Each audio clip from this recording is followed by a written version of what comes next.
Казвам се Емил Георгиев, председател на първата автентична природозащитна организация на България, политически клуб Екогласност. Кандидат съм за народен представител от 25-ти многомандатен избирателен район в София.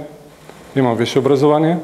Зад гърба си имам 4 мандата общински съветник, от които един мандат председател на общински съвет Хасково. От 23 години съм се посветил на каузата по опазване на красивата българска природа.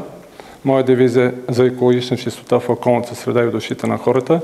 Политически клуб Екогласност избра БСП и Коалиция за България, защото сме убедени, че само заедно може да защитим една социална политика и красивата българска природа. Призовавам на 12 май да изчистим всички политически отпадъци на България, като започнем от ГЕРБ и всички други партии, които ги подкрепят. Успех! Гласувайте с бюлетин номер 5. Благодаря ви.